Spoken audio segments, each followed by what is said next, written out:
2025 대선 전략 4월 16일 순서 시작하겠습니다. 조금 전에 들어온 속보부터 알려드리겠습니다. 비상계엄 공조수사본부가 대통령실을 전격 압수수색했습니다. 조금 전에 대통령실을 압수수색했다. 자, 비상계엄 특별수사단은 경찰과 공수처가 공동으로 지금 꾸리고 있는 윤석열 내란 사건에 대한 수사 주체이죠. 검찰은 아니고요.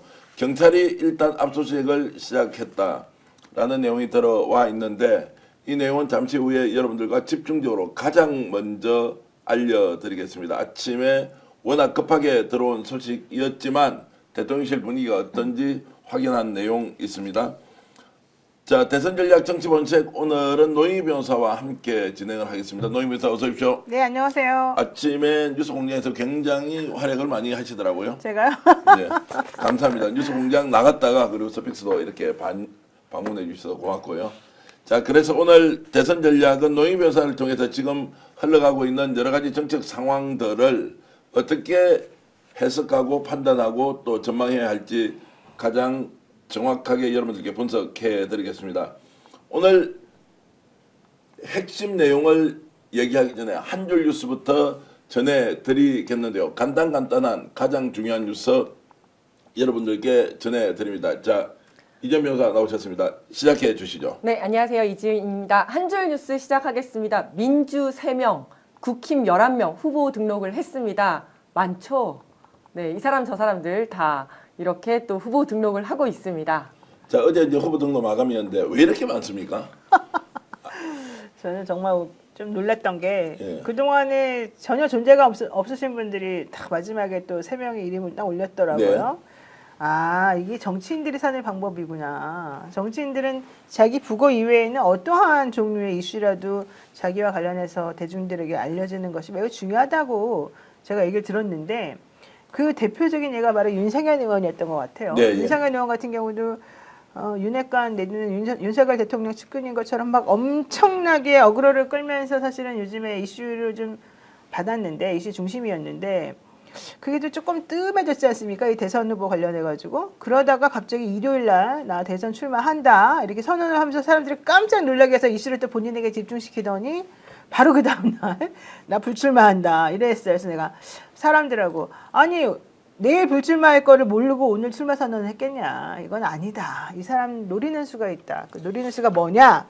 나에게 시선을 집중시켜주고 난 어차피 될 것도 아니고 내가 끝까지 레이스 뛸 것도 아니지만 일단 사람들에게 내 존재감을 알리고 나에게 시선을 집중시키게 한 다음에 또 이제 안 나간다는 걸로 또 한 번 집중시킬 수 있고 나를 사람들에게 각인시킬 수 있다. 이런 게 바로 정치인들이 사는 자신의 PR 방법이다. 이제 이랬는데요. 자신들이 사는 방법. 마찬가지인 것 정치인들이 같아요. 사는 방법. 네. 네. 자, 김문수, 나경원, 안철수, 양양자, 이철우, 유정복, 한동훈, 홍준표 등 11명인데 더 나올 수도 있다. 무소속으로. 한덕수까지 무소속으로 나온다면 말 그대로 정말 많다 많아.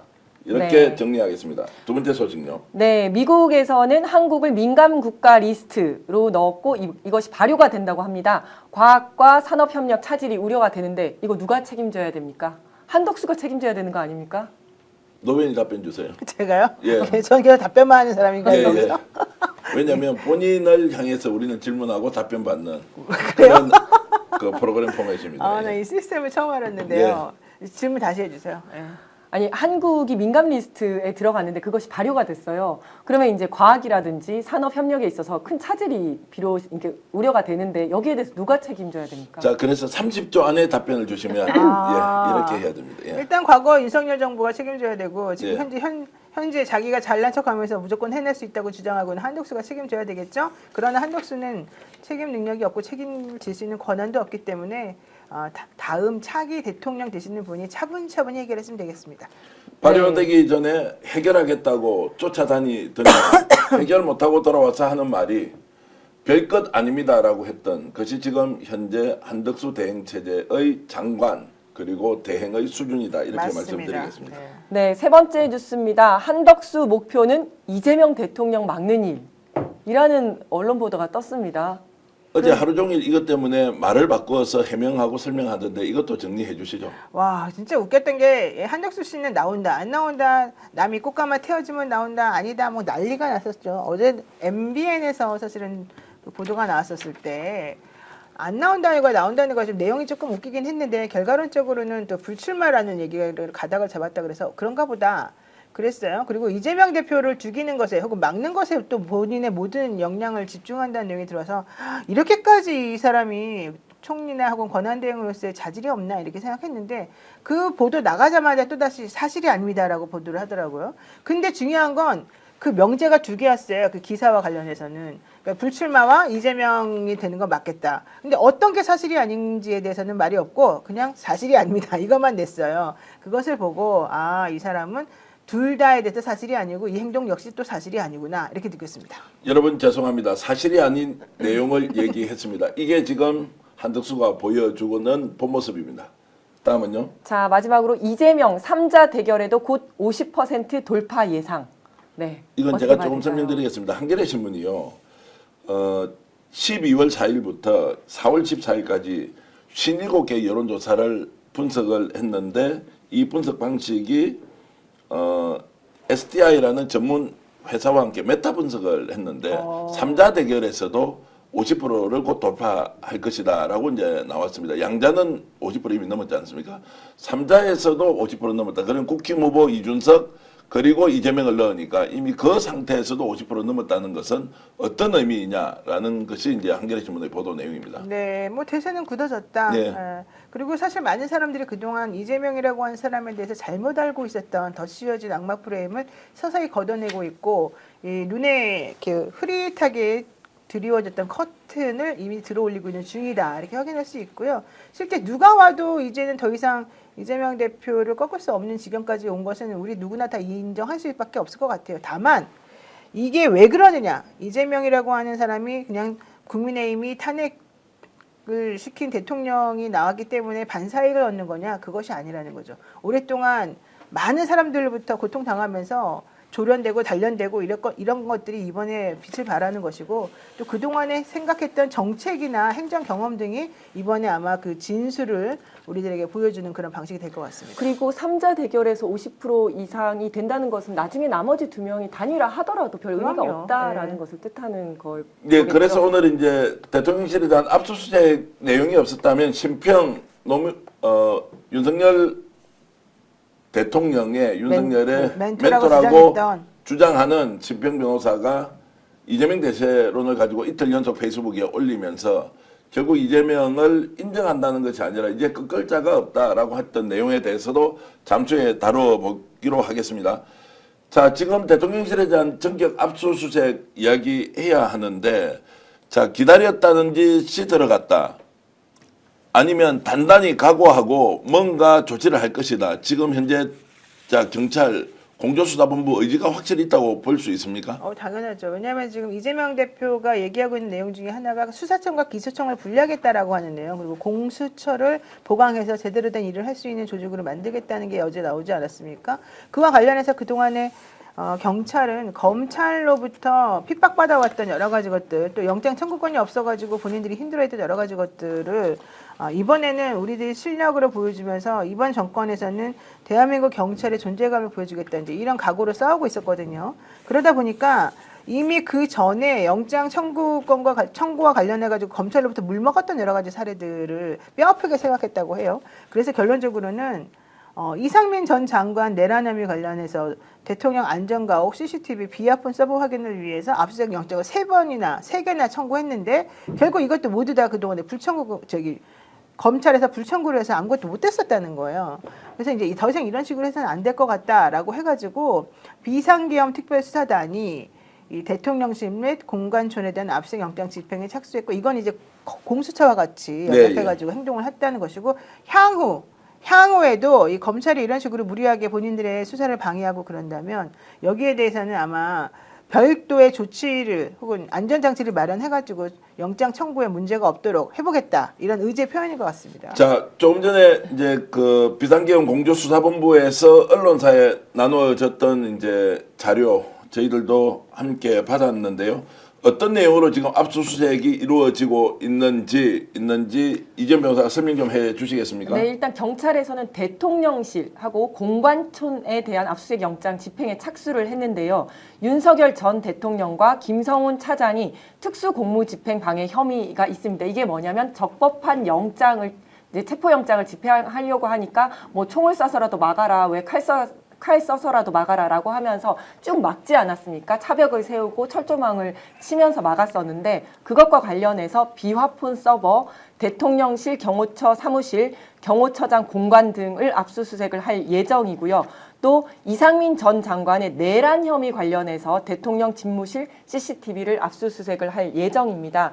근데 지금 오늘 압수수색 영장이 집행이 됐다는 것은 한 지난주 말이나 이번 주 초에 압수수색 영장이 신청이 됐다는 것을 의미를 합니다.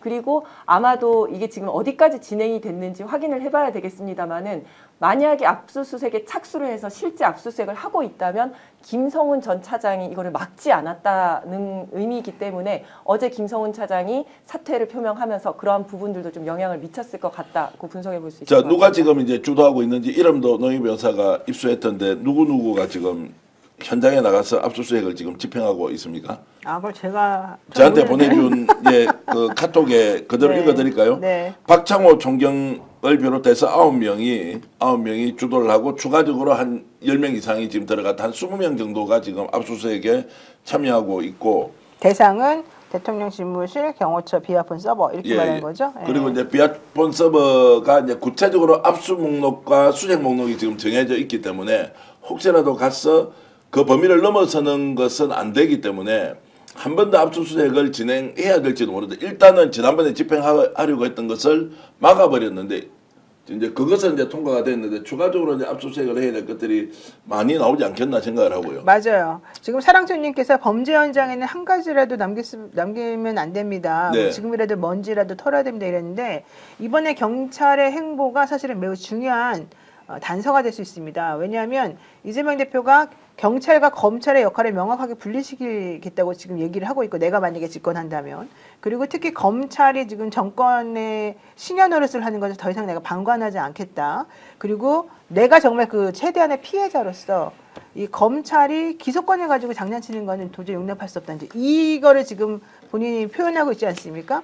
그런 상황이라고 한다면 그러한 정책이 먹혀 들어가려면 경찰이 잘해줘야 되는 거거든요. 네. 경찰이 수사 능력을 아주 철저하게 보여줘야지만 그 수사 능력이 제대로 된 이 경찰의 수사 플러스 검찰의 기소라고 하는 것이 의미가 있는 거지 않습니까? 맞습니다. 그래서 이번에 경찰도 아마 그런 모든 상황을 이해를 하고 철저하게 이번에서 어떤 성과를 내려고 지금 노력하는 것으로 보입니다. 추가 압수수색이 필요한 것이 최근 일주일 사이에 윤석열 퇴거하지 않으면서 엄청난 증거인멸이 내에서 일어났을 것이다. 그렇죠. 라고 하는 것은 현재 압수수색의 내용에는 없습니다. 현장 확인을 못했으니까 압수수색을 못할 수 있는데 거기에는 지금 캣타워도 나왔지만 뭐 흰옥기탕도 있었다, 골프 연습장도 있었다 이런 것들을 다 훼손했다라고 하는 것은 국고 손실의 현장일 수도 있지 않습니까? 그렇죠. 이런 부분에 대해서는 추가적으로 가야 하는 것이다라고 보십니까?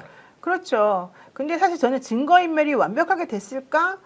안 됐을까? 이 부분도 조금 의심스러워요. 사실 증거인멸이 많이 됐을 가능성은 좀 있는데 생각보다 덜 됐을 가능성도 좀 저는 조금 솔직히 있다고 봐요.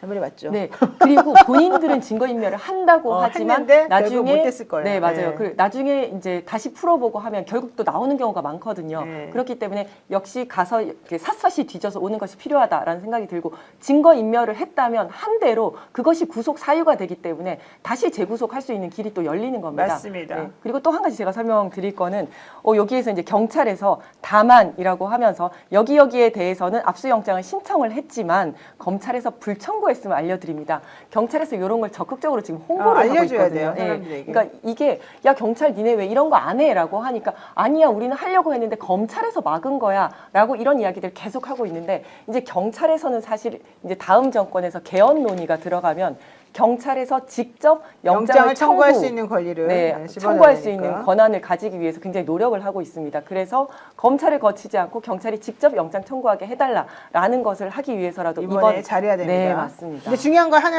말씀드리면요. 사실은 4월 11일 날 윤석열 씨네가 집을 비웠잖아요, 관저를. 근데 오늘이 지금 4월 16일입니다. 5일이나 지금 있다가 이거 영장 그러니까 압수수색이 지금 들어간 거거든요. 그럼 사실 너무 늦었죠. 네. 원칙적으로는 10일 날 했으면 11일 날 저녁에 들어가든지 10일 날 하든지 이걸 했어야 되는데 왜 안 됐느냐? 막았다는 거잖아요. 또다시 검찰이. 그런데 중요한 건 그 막는 것은 일부러 이제 좀 시간을 좀 벌어주기 위해서 뭐 막았을 수 있고 뭐 여러 가지 있겠지만 제가 지금 생각하는 거는 김성훈의 이 경호처가 사실은 제대로 동작하지 않은 지가 꽤 됐기 때문에 그래서 김성훈이가 못 견디고 사실은 이 사표를 낸 거거든요. 그래서 오히려 경찰들이 들어가면서 여러 가지 단서에 대한 소식을 미리 들었었을 것 같습니다. 그래서 그런 것들을 확보해서 이번에 비록 나흘 정도, 다 5일 정도 좀 늦긴 했지만 오히려 이들은 뭔가 확신을 가지고 어디를 들어가서 어떻게 조사해야 된다라고 하는 거라 이미 그 전부터 알고 있었다고 제가 듣고 있었고 실제 그것을 이번에 가서 확인하는 작업을 거쳐가지고 뭐가 문제인지에 대해서 분명하게 체크를 해서 본인들이 가질 수 있는 최대한의 능력치, 최대한의 권력치, 최대한의 권한치 이런 것들을 이번에 좀 뽑아내서 국민들에게 보여주려고 한다 이렇게 알고 있습니다. 조금 전에 검찰이 막았다는 것은 이미 퇴거를 했는데도 검찰이 막을 수가 있습니다. 아까 그랬잖아요. 영장을 예. 영장을 예를 들면 이상민 같은 경우에도 예. 영장을 3번이나 반려시켰고 아무것도 예. 못하겠다는 거잖아요. 그러니까 그 관저라고 하는 것은 원래 비어 있는 곳인데 그 관저에 있는 정보나 자료들이 다른 현재 퇴고하지 않은 다른 장관이나 내란 세력들하고 다 연결되는 자료들이 다 있지 않겠습니까? 네. 그런 모든 것들을 아마 조금 좀 자기네들끼리는 서로 간에 조율하고 뭐 이런 작업이 좀 시간이 필요하지 않았을까 이런 생각이 자, 듭니다. 이 말씀은 이제 내란 혐의 관련 이제 의혹이 생긴 안전가옥에 대한 CCTV나 이런 것은 여전히 안 해주고 있다는 것이죠. 그렇죠. 네. 계속 막고 있다는 네, 것. 그것은 그러면 검찰에서 그 박세현 특별수사본부장이 있는 라인으로 신청하는 건 아니지 않습니까? 자기들이 하지 그렇죠. 않는 이상은 네, 네. 실무적 라인으로 이걸 신청하는데 그렇죠. 거기서는 계속 지금 안전가옥과 관련된 기각했다. 다 기각을 하고 있다는 네, 것이죠. 네. 3번이나 했는데 다 기각했다. 그러니까 여기 경찰이- 보면 예. 이상민 전 장관의 내란 혐의 관련해서 여기서 핵심이 이거예요. 이상민 전 장관의 내란 혐의 관련입니다. 예. 그래서 대통령 안전가옥 CCTV 비아폰 서버 확인을 위해서 최근 압수수색 영장을 세 차례 신청했으나 모두 검찰에서 불청구했다. 그럼 결국 이상민이라고 하는 사람이 내란 공모자라고 지금 우리가 알고 있지 않습니까? 그럼 이상민에 대한 것만 지금 이렇게 하고 있을까? 사실 저는 아니라고 봐요. 그러니까 이 안전가옥 CCTV를 막은 이유는 CCTV에 대한 영장을 막은 이유는 이 여기에 간 사람 중에 누가 있습니까? 박성재 법무부 장관이 있지 않습니까? 그렇죠. 결국 검찰이랑 연결이 돼 있기 때문에 이걸 다 막는 거죠. 그런데 이 특수공무집행 방해는 경호처와 윤석열밖에 관련이 없고 검찰은 상관이 없잖아요. 그러니까 이건 또 다 통과를 시켜준 겁니다. 그러니까 박성재 장관, 이완규 법제처장, 김주현 민정수석 관련되어 그리고 있는? 지금 이상민 이렇게 네네. 지금 가 있는 네네. 안전가옥에 네. 대해서는 여전히 막고 있다는 것은 그렇습니다. 결국 검찰이 조직적으로 내란 세력에 동조해서 경찰이 수사를 못하게 하겠다라고 계속 버티는 거지 근데 않습니까? 끝까지 그렇죠, 버티지는 못할 거고요. 일단 어느 정도 자기네들이 조금 시간을 벌어서 뒤로 해결할 수 있는 정도가 됐다고 판단이 되면 아마 다시 청구를 받아줄 겁니다. 근데 문제는 그렇게 하는 것이 얼마나 우리가 보기에도 뻔히 눈에 보이는 잘못된 행동이냐 하는 것이죠. 자, 어떻게 그러면 이것을 제압해서 압수수색이 가능하도록 해야 됩니까? 노 변호사. 이거 기다리면 풀어준다는 건 알겠는데 지금 뭐 50일 지금 동안 시스템에서는 불가능한 거죠. 그다음에 검찰이 스스로가 이 상황에 대해서 인지를 하고 개가천선하지 않으면 안 되는 것이고요. 예. 그래서 좀 전에 우리 이지은 총경이 말한 것처럼 실질적으로 앞으로는 영장 청구권을 검찰이 가질 수 있도록 헌법을 개정해야 됩니다. 경찰이 직접 청구할 네, 수 있도록. 왜냐하면은 그동안에 사실 영장을 청구하지 못한 이유는 그러니까 경찰이 영장 청구권을 못 가지게 한 거는 경찰을 못 믿어서였거든요. 네. 그리고 경찰을 못 믿는다고 말한 주체는 검찰입니다. 근데 검찰이 오히려 자기네들이 더 고양이에게 생선 맡겨놓은 형식으로 모든 걸 들고 좌지우지 했었다는 게 이번에 드러났기 때문에 경찰은 자기네들에게 수사 역량이 있다는 걸 철저히 보여주고 또 실제 그래서 압수수색 영장이든 무슨 영장이든 간에 영장을 청구할 수 있는 능력과 권한을 주면 제대로 수사할 수 있다는 걸 알려주고 이제 이런 걸 하기 위해서 시스템이 또 보완해주고 이런 여러 가지 삼박자가 맞아야 되는 거죠. 그리고 자, 그 전에 일단 지난번에도 김성훈 처장에 대해서도 영장을 4번이나 신청했는데 다 불청구했습니다. 불청- 네. 그런데 영장심의위에서 청구해라라고 하니까 어쩔 수 없이 청구를 하긴 했어요. 하지만 하지만 그때는 검찰이 적극적으로 나오지 않고 영장 네. 실질심사에서 아예 검찰이 아니 가지도 보내지 않고 않고. 아예 네. 보내지 않았다. 그래서 네. 결국 또 영장이 기각되게 네. 만들고 그래서 이 이상민 전 장관의 내란 혐의 관련한 대통령 안전가옥 CCTV 요것도 영장심의위원회에 한번 올려볼 필요는 있다. 그래서 그거는 일반 민간인들이기 때문에 그들의 한번 판단을 받아보는 아니, 것도 더 필요하다. 중요한 건 그것도 이 굉장히 검- 좋은 아이디어입니다. 이 검찰이 도대체 왜 이거를 반려하고 불청구했냐 이거를 제대로 파악을 하세요. 네. 지금 국회에서도 이런 걸 확인을 해야 되고요. 검찰이 자기네 마음대로 당신 왜 이런 것들을 받아주지 않냐? 우리 맘이지. 이래버리면 사실은 더 이상 방법이 없거든요. 근데 지난번에도 그랬잖아요. 왜 김성훈에 대해서 영장 청구 안 해주니? 어쩌고 저쩌고 저쩌고. 근데 그 말 우리가 하나도 못 알아들었단 말이죠. 네. 근데 결과론적으로는 그 심의위에서는 이거 하는 게 맞다 이렇게 나왔었잖아요. 그러니까 이 사람들이 제대로 된 대답을 못하면 그냥 그대로 넘어가는 이 시스템도 바꿔야 됩니다. 제대로 대답 못하면 그거는 간주정을 집어넣어가지고 그럼 영장 청구하는 것으로 그냥 해버려. 이런 걸 또 넣어줘야 되는 거예요. 내 마음이다. 내 마음의 것을 내 마음이다. 이렇게 국가기관이 하는 것은 다 했잖아요, 제가 그런 태어나서 거는. 처음 보는 거고요. 뭐 왜 네. 그래요? 50 몇 년 살면서 다 맨날 그래왔는데. 맨날 검찰이 그래왔다고요. 그럼요. 그런데 드러난 게 처음이 모양이다. 그러니까. 아니 이제 본인의 안개 처음이겠지. 아니, 물어보세요. 내 마음이다라고 저 경찰에게 하는데 물어보세요. 논리도 있고 누가 보더라도 설득이 될 만한 근거가 있어야 하는데 그거 없이 내 마음이야 나 안 해라고 하는 것을 이렇게 적나라하게 보여준 건 처음이라고. 경찰한테 물어보세요. 경찰. 그래요?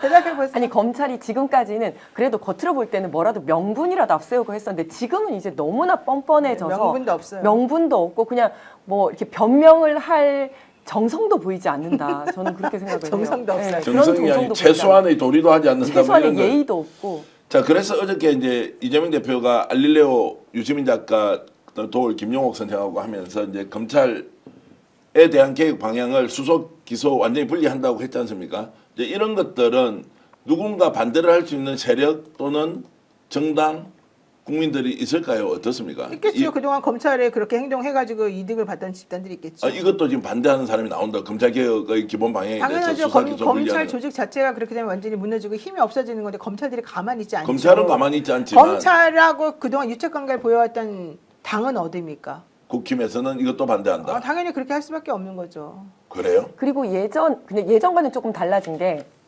예전에는 이제 검사들이 변호사 자격증이 있고 똑똑하고 그러니까 또 경찰은 뭐 비리가 많고 이러니까 검사가 경찰을 지휘해서 법률가가 경찰들을 지휘해야 된다 이런 생각이 좀 있었다면 최근에 보이는 양상에서 볼 때는 야 검찰이 더 썩었네 어떻게 검찰이 훨씬 더 막강한 권한을 가지고 우리나라를 좌지우지하고 있으니까 이래서는 안 되겠다라는 생각이 더 많아지신 것 같아요 국민들 그렇죠. 사이에서 그래서 그런 부분들은 많이 없어지지 않았나. 태전 호랑이님이 노영이 너무하네 그러는데 왜 너무한다 그러시는지 답을 알려주세요. 아니 너무 잘한다 이렇게 저는 읽었습니다. 너무 이거는 잘하네. 한다, 아니야 너무 잘- 하네라고 있어요. 그러니까 너무 모르겠습니다. 희내네 너무 희내. 아마 너무 저를 희내. 공격해서 지금 그것도 검찰이 공격이 지금까지 아닌데? 이렇게 했던 걸 몰랐어 정교환 너는 이렇게 공박을 하는 것 같으니까 저 편 들어서 했다고 제가 과도하게 주관적으로 해석가 있습니다.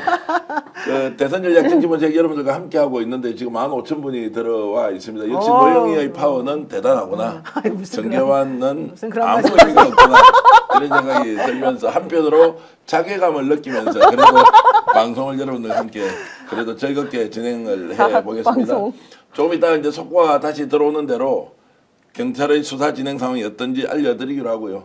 지금 얼마나 다행입니까? 그래도 경찰에서 공조수사본부를 통해서 압수수색을 하고 있다니 그것만 들어도 아이고 나라가 이제 제대로 돌아가겠구나라는 생각이 들었어요. 지금 검찰이 하는 것, 윤석열이 하는 행태를 보면 도무지 이해가 안 되는 수준이 아니라 이것들이 정말로 나라를 완전히 똘똘마리 해가지고 엉망진창 몰락하도록 만드는구나 이런 생각 여러분 매일 하실 텐데요.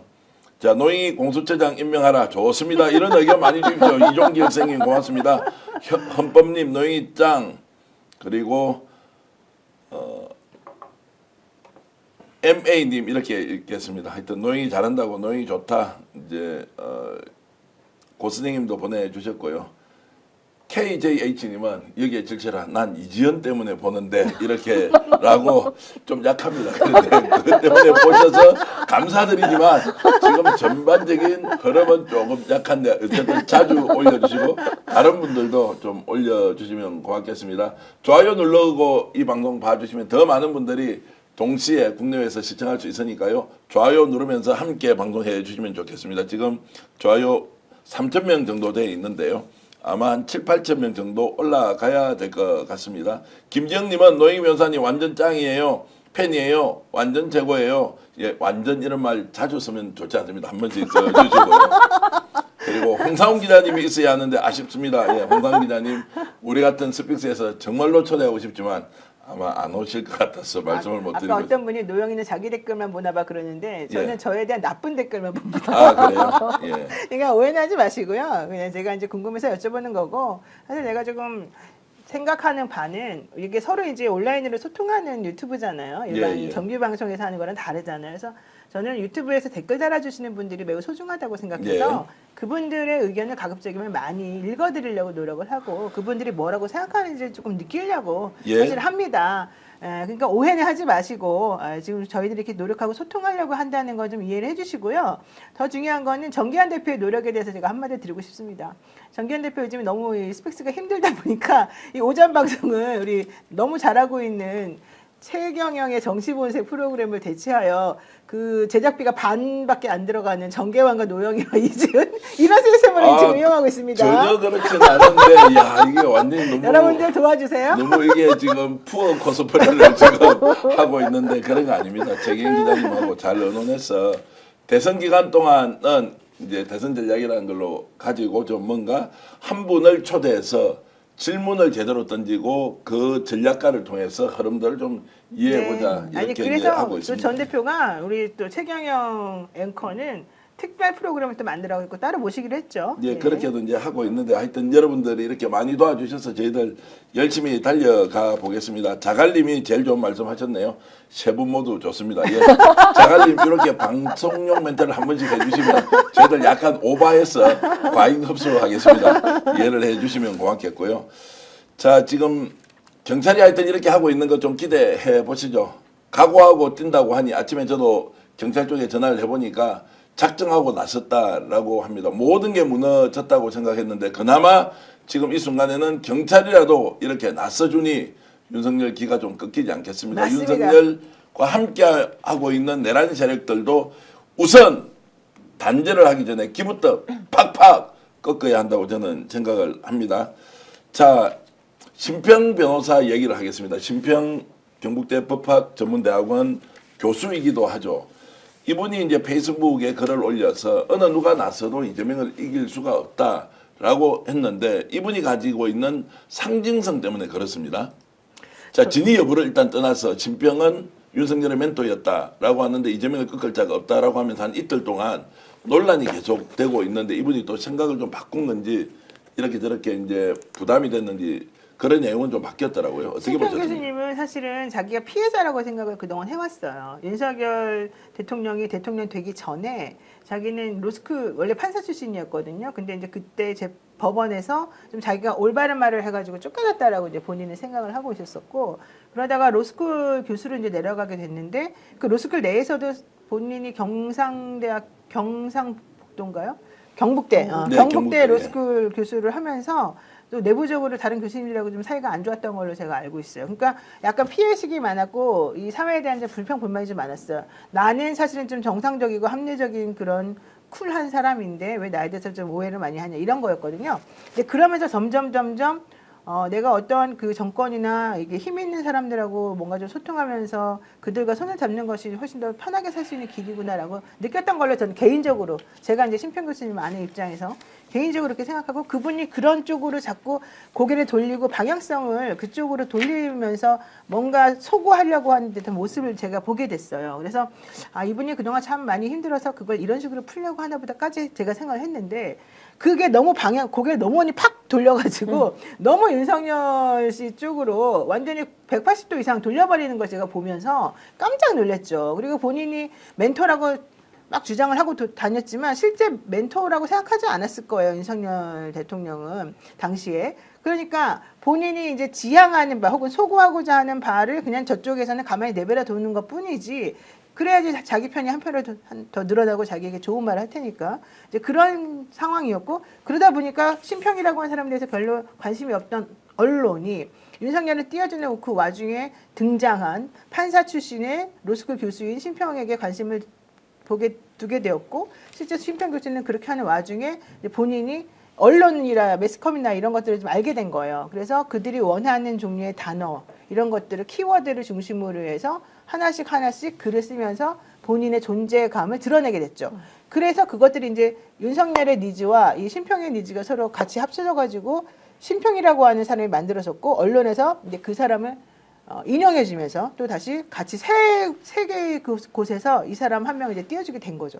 근데 결국 윤석열이 망하기 직전까지도 조금 비상임 할 때까지도 심평 교수는 윤석열에 대해서 제대로 된 비판을 하지 않았었어요. 다 아실 겁니다. 네. 그러다가 조갑제, 그다음에 정규제 뭐 이런 그 김진 전논설위원 정통파 보수들이 윤석열을 이제 비난하고 비판하고 오히려 이재명이 오히려 더 괜찮은 차기 지도자일 겁니다라고 하는 말을 하면서 이 본인에게 쏠렸던 것들이 그쪽으로 쏠려가는 걸 또 봤던 거겠죠. 네. 그러다 보니까 이번에는 심평 교수님이 또 이번에 나도 그럼 그쪽으로 좀 방향을 돌려야지라고 나는 생각했다고 저는 개인적으로는 봐요. 좀 안 좋게 봐주시는 거네요. 네, 진심이 드러난 안 게 좋게 아니고 보고 있어요. 안 좋게 보고 있다.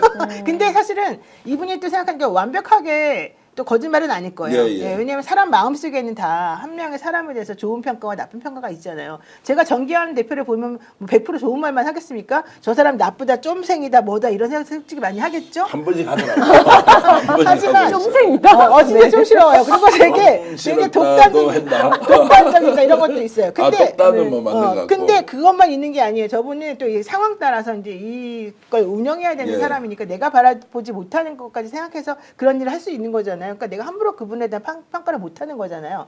이번에 명태균도 사람이 사람을 어떻게 평가하냐 이런 말을 하더라고요. 지난번에. 그러니까 그와 마찬가지로 그래서 저 사람에 대해서 내가 알고 있는 게 100%가 다가 아니기 때문에 함부로 평가를 못하는데 심평 교수도 아마 그런 측면에서 이번에는 이 사람에 대한 좋은 말, 저번에는 저 사람에 대한 좋은 말 이런 걸 시기적절하게 타이밍 맞춰서 하는 거 아닌가 근데 생각해요. 이제 심평 교수가 글을 2개를 연달아 썼는데 첫 번째는 이재명 대단한 사람이다라고 네. 이제 이재명 이제 전 대표에 대해서 굉장히 뭐 이렇게 대단 찬사의 글이라고 밖에 볼 수 없는 그런 글을 썼어요. 근데 두 번째 글에서는 니네 국힘은 절대 못 이겨 올망졸망해라는 글을 쓰면서 마지막에 그렇다고 방법이 없는 건 아니다. 단 한 가지가 있다. 근데 대답은 안 했지만 그 댓글에 보니까 윤석열을 중심으로 똘똘 뭉치고 내가 윤이다 이렇게 나서면 될 수 있다라는 식으로 썼더라고요. 그 댓글에. 그러면 정말 윤석열을 중심으로 똘똘 뭉치면 된다고 생각을 하시는 건지 아니면 뭐 어떻게 보셨어요? 이 글을 아니겠죠. 보면서. 제 생각으로는 첫날 이제 올렸던 것은 진심이 많이 담겨 있었을 거고 네. 비판은 엄청 받았을 거예요. 네, 그죠. 그러니까 이걸 좀 어떤 식으로든 좀 해명이나 해소를 좀 해야 된다고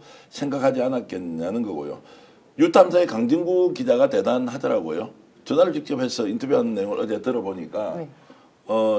한편으로는 도와줄 마음도 있는데 결국 뭐 나를 부르겠느냐라는 것도 있고 또 한편으로는 원래 나는 이쪽이 아닌데 국힘이 좀 제대로 했으면 좋겠는데 길이 없는 건 아니다라고 조언할 수 있는 거 아니냐. 그래서 결론이 뭐냐. 잘 모르겠더라고요. 잘 모르겠더라. 이건데 제가 이제 노영민 변호사한테 좀 물어보는 것은 오늘 뭐 방송에서 처음으로 우리가 좀 까죠. 이재명 후보가 생각보다 폭넓게 사람을 만나고 있다는 거 듣고 계시죠? 맞아요. 완전 그래요. 완전. 저분을 만나서라고 할 정도의 보수적 성향의 인물들을 계속 만나고 있다는 거예요. 그러니까 되게 열린 마음을 가지고 열린 사람으로 열린 정치를 하고 있는 것 같아요. 예. 그리고 본인에게 나쁜 말을 했다고 해서 그 사람을 배척하거나 그 사람이 무능력하다고 생각하고 근데 그 사람이 아무리 잘해도 나 저 사람이 나한테 나쁜 말 했으니까 싫어 이러면서 저 사람을 내팽개치지 않아요. 제가 이제 이재명 대표 뭐 잘은 모르지만 그동안의 인사 스타일이라든가 사람들하고의 관계라든가 이런 거를 보게 되면 본인이 어떤 사람의 진정성을 이해하고 나면 그 사람에 대해서 상당히 정성을 쏟더라고요. 네. 예컨대 지금 엄청나게 바쁠 거잖아요. 요즘 같은 타이밍이면 어디 가야 되고 재판도 가야 되고 별거 다 해야 되고 정책대도 사람도 많이 만나야 되고 그러면 사람들이 그 사람에게 막 연락을 되게 많이 해요. 네. 톡도 보내고 텔레그램도 보내고 문자도 보내고 전화도 하고 별별 방법으로 그 사람에게 뭔가 소구하려고 다들 할 거 아닙니까? 밖에 있는 수많은 사람들이. 그러면 대부분의 정치인들은 그냥 보좌관들이 체크하게 하거나 아니면 옛날에 윤석열 씨에 대한 거를 김건희 씨가 새벽에 일어나서 일일이 답해줬다고 하는 식으로 다른 사람이 하거나 뭐 이런 식으로 하는데 이분은 그렇지를 않아요. 자기가 꼭 그거를 챙겨놨다가 밤 늦게라도 잠을 안 자면서 네. 밤 늦게라도 진짜 이 하트 모양 하나라도 보내줘. 좋아요라도 하나 보내주고 공감이라도 하나 해주고 실제 그 사람 상대방이 거기에 대해서 좀 뭔가 섭섭해하는 것 같다거나 답이 꼭 필요해서 기다리고 있는 것 같다 그러면 시간이 아무리 지나도 답을 해줘요. 혹시 노임 여사도 받아보셨나요? 하트. 그렇죠. 뿅뿅. 저는 많이 받았어요. 많이 받아봤죠. 제가 아는 분도 네. 새벽 3시 반 정도 돼서 새벽에 고맙습니다 이런 게 온대요. 네, 맞아요. 그래서 깜짝 놀랐는데 잠을 안 자느냐 아니면 중간에 잠깐 깼다가 해놓고 다시 자느냐 이렇게 하는데 근데 그게 제가 하고 싶은 말은 그게 그냥 형식적으로 사람을 대하는 그런 태도나 뭐 피드백 이런 거 정도의 문제가 네. 아니라 실제 일을 할 때도 사람을 쓸 때도 그런 식의 태도가 많이 있다고 하더라고요. 제가 이제 김지호 대변 경기도당 대변인이기도 예, 예. 했지만 옆에서 그 사람에게 쓴소리하는 사람을 오히려 옆에 갖다 놓으려고 앉혀놓으려고 하는 게 있어요. 예컨대 신익규 변호사 같은 경우에는 보수 종말 쓰면서 보수 쪽에서 완전히 이렇게 있다가 거기를 비판하면서 건전하고 정상적인 사회인으로 돌아오고 있잖아요. 그러면은 아 신익규 정말 똑똑하다. 저런 사람하고 같이 일을 해봐야 되겠다. 이 생각을 하고 장성철 소장 같은 경우에도 사실은 윤석열 씨를 얼마나 좋아했어요. 그리고 얼마나 이준석 씨를 막 옹호하고 막 이준석 씨를 계속해서 이렇게 올려치고 있잖아요. 그럼에도 불구하고 이 장성철 씨 같은 경우는 상황에 대한 상황 그 판단 능력과 정보 같은 게 많잖아요. 그리고 올바른 말을 할 때가 있잖아요. 그러면 그런 사람들도 같이 힘을 합쳐서 이 상황을 좀 타개해야 된다라고 하는 생각을 가지고 있더라고요. 제가 깜짝 놀랐어요, 제가. 아니 그러면은 그것도 오늘 방송에서 공개하실래요? 이재명 후보가 신인규 변호사나 장성철 소장 같은 분이 나를 좀 도와주면 네, 정말 좋겠다라는 네. 것을 제안까지 했다라는 말도 방송에서 최초로 공개하시겠습니까? 그럼요. 그런 제안을 했고요. 오히려 저 같은 사람한테는 연락을 안 해요. 오히려 뭐 안 해도 도와줄 줄 아니까. 바로 그거죠. 근데 이제 신인규나 장성철이나 자기에게 네. 오히려 쓴소리했던 사람들, 네. 그러면서 뭔가 심지가 있고 똑똑한 사람들, 그 사람들에 대해서는 오히려 당신들이 와서 나를 좀 도와주면 좋겠다 이런 태도를 보여요. 시청자 여러분들께 질문 하나 드리겠습니다. 장성철 소장, 신인규 변호사 같은 사람이 이재명 후보를 도와주면 좋겠다라고 생각하시면 1번 야 그런 사람 필요 없다. 안 해도 우리 다 이겼는데 왜 받아? 라고 생각하시면 2번을 주시는데 제가 이제 이 말씀을 드리는 게 조금 돌아가 보죠. 친평 변호사는 도와줄 의향이 있더라고요. 당연히 도와주죠. 그 사람은 지금 도와줄 의향이 있는데 그러면 어떻게 해야 됩니까? 지금이라도 이제 방송에서 우리가 처음 이야기를 하니까 자 좀 이재명 지지선 하라 이렇게 좀 누가 팍 밀고 나가도 됩니까? 그러면 도움이 될까요? 저는 그거 도움 안 된다고 봐요. 도움이 무슨 안 된다. 신평 교수는 특별히 도움 될 사람이 아니에요. 예. 그냥 내버려 두시고 거기에 대한 관심을 나는 끊는 게 맞다고 보고요. 신인규 변호사 같은 경우는 실제 행동으로 옮기는 사람이고 일관적인 부분이 있기 때문에 저는 매우 도움이 된다고 생각해요. 예. 장성철 소장 같은 경우도 저는 장 소장이 똑똑하다고 생각하고 본인이 필요로 하는 말을 뭐 목에 칼이 들어왔을 때 정말 하는 스타일이기 때문에 예. 저는 그런 부분은 되게 존경하지만 제가 장성철 소장에 대해서 우려하는 건 있어요. 장성철 소장은 사실 예전에 이재명 대표 되게 싫어했고 이재명 대표에 대한 근거 없는 반감을 많이 표현한 적이 많이 있었어요. 그러니까 게다가 이준석이라고 하는 사람에 대해서 엄청나게 지지하는 말투와 지지하는 태도 많이 보였어요. 그래서 내가 속으로 생각했지. 왜 저럴까 저 사람은? 이준석이라고 하는 사람이 정치가 옳다고 생각해서 그럴까? 내가 보기에는 아닌데 청년 정치로서 제대로 하는 것도 아니고 오히려 기성 정치인들보다 더 머리 빠르게 더 나쁘게 자기가 이용해 먹는 것 같은데 왜 저 사람을 지지할까? 난 개인적으로 그렇게 생각했어요. 예. 그러면 나는 내가 생각하는 그 의문에 대한 답이 해결이 아직 안 된 거잖아요. 예. 그리고 장성철 소장이 결국 사람을 잘 못 보는 사람인 거잖아요. 자기 주변에서 옆에서 자기에게 좋은 말 해주는 사람에 대해서는 좋은 감정을 가지고 있지만 실제 다른 사람들에 대해서는 좀 거리가 있고 멀리 있는 사람들에 대해서는 좋은 감정 갖기보다는 나쁜 말로 계속 일관하면 그 사람에게 뭔가 악마 프레임을 더 씌우는 사람이었잖아요. 나는 그런 부분에 있어서 장성철 소장이라고 하는 사람에 대해서는 퀘스천 마크예요. 그래서 그분이 왜 그런 식으로 판단했었는지에 대해서 나에게 명쾌하게 설명이 되고 나를 설득할 수 있으면 나는 오케이예요. 하지만 그렇지 않고 단지 저 사람이 반대쪽 진영에 있었는데 이제 이쪽 진영에 와가지고 나에게 좋은 말을 해주면 좋겠다는 생각 때문에 나에게 와라? 그건 저는 아니라고 봐요. 자 대체로 이제 1번이 많습니다.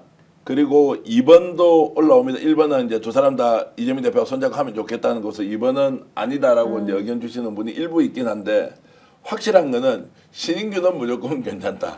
장성철은 다시 고민을 좀 해봐야 되는 거 아니냐라는 이제 얘기를 하고 저처럼 계시고요. 생각하는 게 합리적이고 상식적인 거예요. 예. 장성철 소장한테 제가 직접 물어봤습니다. 그저께 차를 한잔하면서 이재명 대표 어떻게 보냐 하니까 성공하는 대통령이 될 것이라고 본인은 생각이 든다. 근데 직접 도와줄 마음이 있느냐? 그렇게는 할 수 거예요. 있겠느냐? 내가 그런데 이재명 정부가 들어서면 정말로 성공하는 대한민국을 만들기를 진심으로 바라는데 자기는 자기대로 할 수 있는 역할을 하겠다. 지금 국힘은 정말 아니다. 말이 안 된다. 이것은 보수 정당으로서 정말로 국민들의 심판을 받아야 한다는 생각은 갖고 있더라고요. 그리고 이준석 대표에 대해서 왜 그렇게까지 옹호하고 지지했는지 그거를 좀 알려달라고 해주세요. 이준석 예, 대표에 이준석 대표에 대해서는 대해서는 왜 뭐 그랬는지. 자주 통화는 하는 사이고 뭐 정치 진영이 이제 보수 쪽에 있으니까. 그럼 그 정도 아니에요. 그 정도 했으면 내가 이런 말 안 하지. 자, 그래서 이제 그것도 제가 좀 취재를 해서 말씀드리기로 물어보세요. 하고요. 네. 노인 변호사가 오니까 확실히 방송이 달라진다는 글이 엄청 많은데 이지연 변호사 좀 정신 좀 차리고 네. 노면 잘 되고 우리는 하면 그냥 안 되냐고 지금. 알겠습니다. 에이, 지금 농담하시는 아, 거고요. 아닙니다, 슈퍼챗이나 빨리 읽어주시죠. 자, 이지연 위원장님 때문에 스픽스 방송 알게 되고 스픽스 채널 고정하게 되었습니다. 광화문 살롱에서 가끔 뵙습니다. 닭가슴살 오. 샐러드도 유기농 빵도 맛있네요. 늘 시원시원한 노인 변호사님 이 시간 초대 좋네요. 무슨 말인지 알죠? 이지연을 알아서 왔는데 네. 노인이가 더 좋다. 이런 아유, 말이에요. 왜 그러시죠? 우리는 이간질 산다님. 시키는 호객은 제가 했는데, 호객은 맞아, 제가 맞아. 했는데. 예, 산타님 이렇게 해주셨고 이 질문은 좀 답변 좀 주셔야 되겠습니다. 깨시미님께서 슈퍼챗 보내주시면 이제 질문을 했는데 경찰 영장 청구권은 헌법을 개정해야 하는데 국힘당이 동의 안 하면 대통령령으로 국민투표를 붙일 수 있나 이렇게 돼 있는데 이게 영장 청구권은 헌법 사항입니까? 네, 네. 검찰이 영장 청구하게끔 되어 있으니까 네. 헌법을 개정해야 되는 거죠. 개정을 해야 되는데 국힘이 동의 안 하면 그래도 헌법을 개정이면 국민투표 해야 국민투표로 되니까 해서 국민투표로 결국 하는 이 거니까. 문제는 이제 개헌 전국에서 이 네. 내용을 넣어서 가느냐 그렇죠. 마느냐 이제 이런 부분이네요. 네. 저 민지봉님 것도 예, 민지봉님 거 좀 읽어주시죠. 예. 노영희 변호사님, 이지은 변호사님 동의합니다. 아유 고맙습니다. 아 노인 변호사님 네. 완전 팬이구나. 민지봉님 그래도 댓글로도 이전 너도 열심히 하면 다음에 기회가 올 거야. 요렇게라도 좀 해주시면. 제가 이거 들었잖아요 지금. 그러니까 두 분이 나이 차이가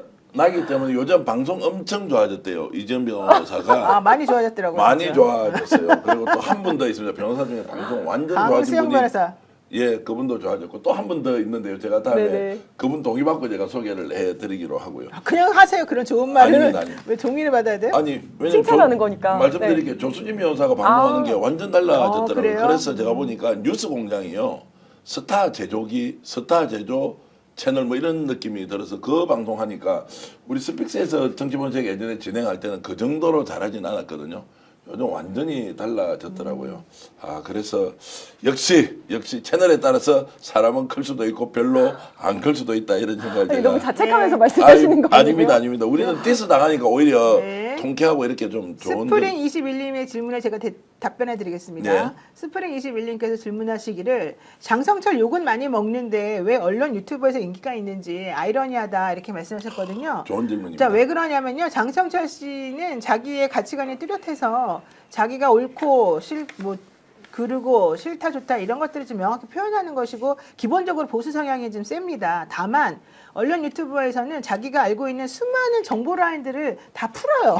그래서 다른 사람들이 알지 못하는 정보를 여러분들에게 제일 먼저 빨리 알려주는 그런 역할을 많이 하고 있어요. 그리고 그것이 갖는 함의가 무엇인지를 많이 여러분들에게 알려주더라고요. 왜냐하면 이 사람이 정치판에 오래 있었고 실제 정치판에 있는 인적 네트워크가 매우 강하고 그 다음에 보좌관 출신이지 않습니까? 네, 예. 그래서 사실은 정치인이 되려고 지향하는 것도 있었어요. 그러다가 지금 이제 평론 쪽으로 완전히 돌아섰는데 그 중간에 엑스파일, 윤석열 엑스파일 또 얘기하면서 한 번은 또 엄청나게 시련도 겪고 그때 윤석열 대통령이 되면 안 된다라고 했는데 대통령이 나라 망했다. 그다음에 또 나중에 또 딴 얘기하기도 하고 그랬는데 어쨌든 중요한 건 보수 성향이다 보니까 보수 쪽에 나오는 사람들에 대한 기본적인 애정이 좀 있더라고요. 그리고 보수 측 패널 중에서 그 정도로 말이 통할 만한 사람이 별로 없어요. 보통 이제 종편 같은 데 가서 보수 측 패널을 만나보면 거의 그냥 내란을 옹호하는 사람들밖에 없거든요. 그래서 우리 이런 유튜브에서 얘기할 수 있는 보수 측 패널 중에서는 몇 안 되는 사람 중에 한 그래서 명인 것 같아요. 비아냥거리죠.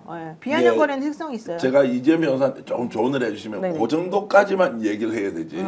저분이 반드시 우리 사회에 필요한 정말로 없어서는 안 되는 분이라고 정도 나가면 이제 이재명 변호사를 의심하기 시작해요. 저기 그런 거는 제가 욕먹으면서 얘기할 테니까. 난 이 말이 맞다고 봐요. 임영희님 말이 맞다고 봐요. 장성철한테 어줍지 않게 선의를 베풀면 후환이 됩니다. 미리미리 쳐내야 됩니다. 자 이렇게 이제 아주 적나라하게 보시는 분도 있고 근본적으로 대한민국이 더 발전해야 한다. 그리고 보수 진보가 양날개로 정말로 더 좋은 경쟁을 하면 좋겠다라고 하는 생각 장성철 소장 가지고 있고요. 네. 미워하면서도 볼 수밖에 없는 이유는 맞아요. 장성철이 보수를 얄밉게 편들기 때문에 싫은 것도 있지만 다른 한편으로는 장성철 같은 사람 때문에 또 진보 진영에서는 조심하기도 하고 또 이것을 아주 비틀어서 공격할 때 나 스스로를 되돌아보면서 좀 더 자기 관리를 철저하게 하는 또 요소가 있기도 합니다. 좋다 안 좋다 이전에 불가원 불가근으로 우리가 필요한 것을 제대로 찾아서 이재명 후보가 대통령이 되어서 더 좋은 나라를 만들어서 국민들에게 증명해 주는 것이 지금 진보 민주 진영에서 해야 될 일 아니냐 이런 생각을 합니다. 예. 장성철 소장은 정말 보수를 사랑해요. 그게 네. 중요합니다. 자기가 지향하는 가치를 그냥 수박 겉핥기식으로 혹은 뭐 인기 영합적으로 뭔가 말해주고 끝내는 게 아니라 정말 보수가 잘 되길 바라는 사람이에요. 그래서 그런 것 같아요. 네. 자, 그래서 이제 저희들이 한 10년 전부터 같이 방송하면서요. 그냥 보따리 장사 비슷하게 그냥 휴대폰 뒷주머니에 꽂고 다니면서 우리 보통 이제 방송평론하러 다녔잖아요. 그때부터 저희들 별로 존재감도 없었는데 세상이 어떻게 이렇게 돼서 우리가 유명해졌잖아요. 우리가 왜 존재감이 없어졌어요? 옛날에 아니, 그때도 별로였지. 사실 그때는 정치인들이 다 방송 주도했어요. 왜 혼자만 그러면 되는데 아, 나까지 엮어서 나 10년 전에 MBC 뉴스와이드 많이 나오고 되게 잘 나가는데 뭐 알겠습니다. 제가 혼자 그렇게 외톨이 살다가 지금 저는 뭐 대박 나서 이렇게 방송도 하고 있는 것 같고 어쨌든 장성철 소장이 매우 내적으로 성숙했고 언젠가 우리 손잡고 더 좋은 나라 만드는 데는 든든한 종지가 거기까지만 될 것이다. 하세요. 예, 저는 이제 그렇게 하겠습니다. 자 여기 슈퍼챗 도이치 모녀님 예. 무슨 뜻인지 모르겠지만 자 지금 읽어드립시다. 자 민주당은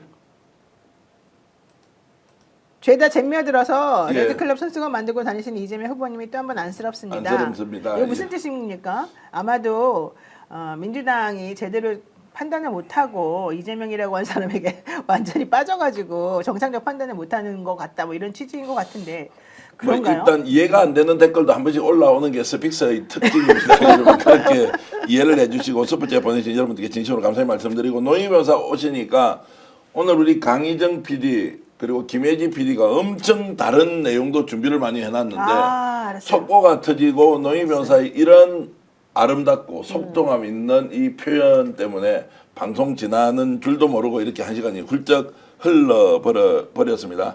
17,000분이 들어와 주셔서 진심으로 감사의 말씀드리고요. 제가 아쉽지만 광고 들어가야 되겠습니다. 아쉽네요. 오늘 좀 방송 좀 더 하면 좋겠는데 여러분 여건이 지금 잘 안 됩니다. 어쨌든 여러분들 광고 좀 들어가겠습니다. 최대 128만 원 놓치지 마십시오. 인터넷 신규 가입 시 48만 원, 휴대폰 구입 시 최대 50만 원, 정수기 렌탈 시 최대 30만 원입니다.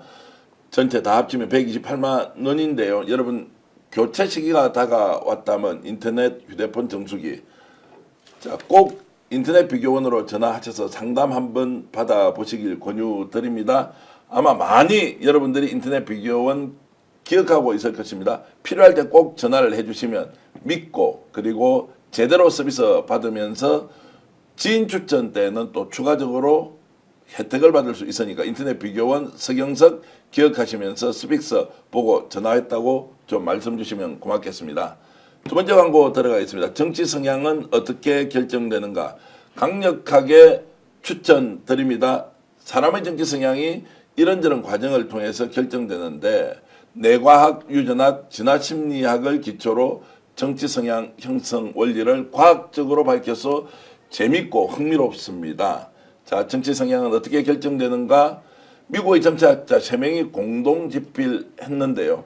그 내용 자세히 살펴볼 수 있습니다. 무엇보다도 여러분들의 정치 성향이 어떤지 프로그램에는 정치 성향 테스트를 할 수 있는 자료를 붙여놨습니다.